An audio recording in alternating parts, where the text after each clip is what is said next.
Welcome back. We're here on our unit for ancient Greece. In the last chapter, we looked at the life of Socrates, his philosophy, and what led to his trial and conviction.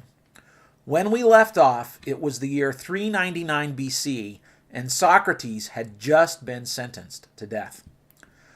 Following his conviction, Socrates went to prison to await his execution. Prison in Athens was not like the prisons we think of today. It was a temporary holding place where prisoners waited to be exported, deposed, or otherwise executed. His friends, however, wanted him to live. One of his students, Crito, encouraged Socrates to escape from prison and flee to another city. Crito even arranged to bribe Socrates' guard in order to make his escape possible. But Socrates refused. He would not leave prison and vowed that he would go through with his execution no matter what. Historians have long debated why Socrates refused to escape. After all, escaping would have allowed him to live and to continue his pursuits as a philosopher. It would have also allowed him to continue to spread what he viewed of as the truth. Many historians have presented possible reasons to explain why Socrates refused to escape. Here are just a few of them. First, some have argued that Socrates believed that escaping would show that he was afraid of death. Now, Socrates couldn't have this, because Socrates had taught that a true philosopher would not fear death, because a philosopher knows the truth. Consequently, if Socrates had escaped, he would be showing everyone that he taught that his philosophy was a lie. Another thing that historians have argued is that Socrates feared that his teachings would do no better anywhere else, and that because his own city had rejected him and his teachings, why should he believe that a foreign city would accept him anymore? Socrates likely believed that if he fled, he would only be rejected in the next city that he taught in and subjected to the same kind of trial, conviction, and sentence of death. A third possible explanation for Socrates' acceptance of his death is that Socrates felt that it was his duty to live by the rules of his society. Now, this is an idea that later became very popular in the 17th and 18th centuries AD. But Socrates likely believed that by accepting the protection of the laws of Athens, Socrates had agreed to live by that law, basically forming some kind of a contract with his city. And that because he had agreed to live by the law, that he was bound to accept any punishment that the law delivered upon him. Once he was found guilty of violating the law and sentenced to death by a jury of fellow citizens, Socrates believed that it was his duty to die. He was doing nothing more than following the law. Again, this tends to show Socrates' credibility as a philosopher and that he was genuine in his beliefs. A final explanation that I'd like to talk about is that Socrates feared for his friends. If Socrates were to escape with the help of his friends, then his friends could be liable under the law for the penalty that Socrates had escaped. Basically, Socrates feared that if Athens was not able to kill him, that they would kill his friends. He valued and cherished his friends more than his freedom and his life. Consequently, he gave himself up to the law and voluntarily partook of the death that had been ordered. Now, in all likelihood, the true reason is some kind of a mix of these different explanations. It's even possible that all of these explanations formed a part of the decisions that Socrates made. But whatever the reason underlying Socrates' refusal to escape, there's no question that he remained true to his ideals and followed through on his commitment. He voluntarily remained in jail and took the poison that was provided for him. Socrates is said to have said, all of philosophy is training for death. I think Socrates showed that by the way that he died. Now, on the day set for Socrates' execution, the guard brought Socrates a cup of hemlock. Hemlock is a distilled liquid from the hemlock plant, and it's very poisonous. Socrates drank the cup without being forced, and then, in compliance with what the guard asked him to do, he walked around until his legs began to feel numb. He then lay down on the bed while the guard pinched his feet to make sure that the poison was working. The numbness slowly crept up his legs, numbing his hands and arms, and then ultimately stopping his heart. Socrates' last words are said to have been said to his friend and student Crito, the one who tried to arrange for his escape. Socrates supposedly said to him, quote, "Crito, we owe a rooster to Aesculapius. Please don't forget to pay the debt," unquote. Socrates then covered his face with his robe and died. Although Socrates is a famous philosopher, what he actually believed and taught is difficult for us to determine today. We don't know what was taught because Socrates never wrote any of his beliefs or teachings down. Instead, what we have to rely on are books written by his students to try to figure out what Socrates believed and taught. Socrates seems to have been notorious for asking annoying questions of the people of Athens and making them look like fools. Socrates held to the position that he was the smartest man in Athens, not because he knew anything, but because he knew nothing. He claimed that he at least knew what he did not know.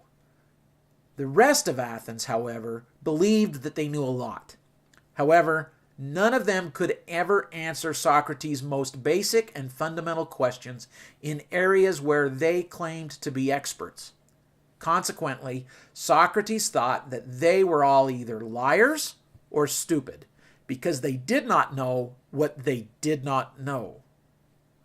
Socrates also questioned many of the basic beliefs that Greeks held close to their hearts. He questioned the existence of the Greek gods. He believed that life and nature should be carefully examined.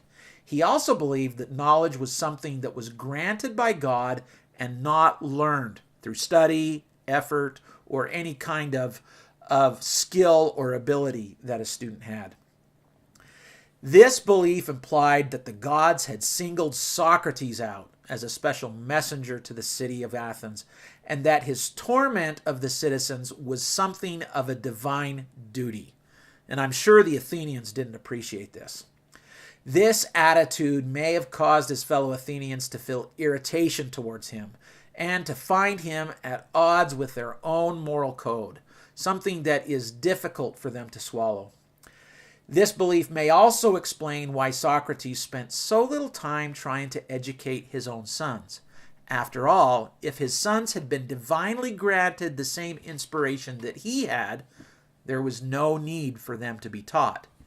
If they weren't granted that inspiration, then Socrates' philosophy dictated that no matter how hard he taught them, they could not learn. Now, immediately following Socrates' death, his students got to work putting Socrates' teachings into practice. They developed a series of new philosophical schools. These are methods of thinking, not places where the ideas of Socrates were taught. Although some of his students, such as Plato, did develop school in the way that we think of it. However, primarily Socrates' teachings dealt with moral matters. His students continued to challenge the conventions and the status quo, stressing a simple way of life for the Greek people. Some of the schools of thought that came from Socrates include Cynicism, Asceticism, and Stoicism. All of these schools of thought have something in common. They believe that life should be simple and that we shouldn't worry about many of the things such as material wealth, material goods, or comfort. Now, Socrates' teachings had a profound influence on Greek philosophy. Socrates himself was revered by the people who had killed him shortly after his death. A little bit ironic, but true nonetheless, or seemingly true nonetheless. Further, over the years, the ideas of Socrates have appeared again and again and again in the writings of philosophers all over Europe and the Middle East. For example, Socrates is mentioned by a Jewish philosopher and rabbi, Yehuda Halevi. Also, an Islamic philosopher and scholar, Al-Kindi, actually introduced Socrates to the Arabic world and tried to reconcile the Hellenistic teachings of Socrates with those taught in Islam, trying to get the people to accept Socrates as kind of a proto-Islamic teacher.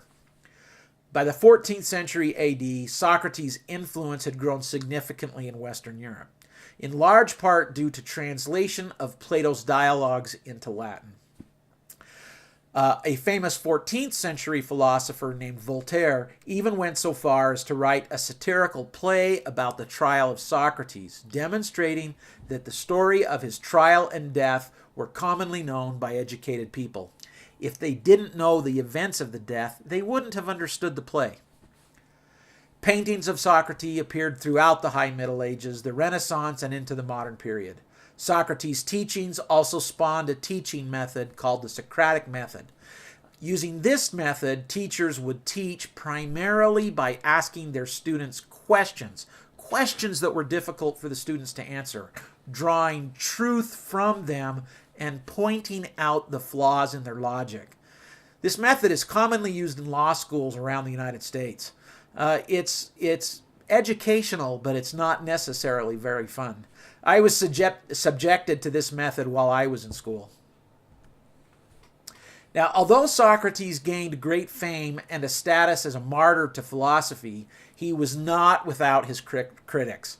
For example, Xenophon, a contemporary of Socrates who outlived him by nearly 40 years, referred to Socrates as, quote, arrogant, unquote, and that he was, quote, an expert in the art of primping, or self-presentation, unquote. Although direct criticism of Socrates nearly disappears after Xenophon, there is a preference for the thinking of Plato and Aristotle rather than for the ideas of Socrates. Some scholars hold that this preference for his students is because the actual thoughts of Socrates are hidden within the writings of his students and indiscernible. In other words, we can't tell them apart from those of his students. This makes it almost impossible to get a clear picture of what Socrates actually taught. Consequently, most scholars say that it is impossible to know the real Socrates. However, scholars believe that Socrates is the most important of the Greek philosophers and is the progenitor of Western philosophy. His influence is so important that philosophers are divided into two main categories: the pre-Socratic philosophers, those that came before Socrates, and the post-Socratic philosophers, those that come after Socrates. Socrates stands at the center and divides them all.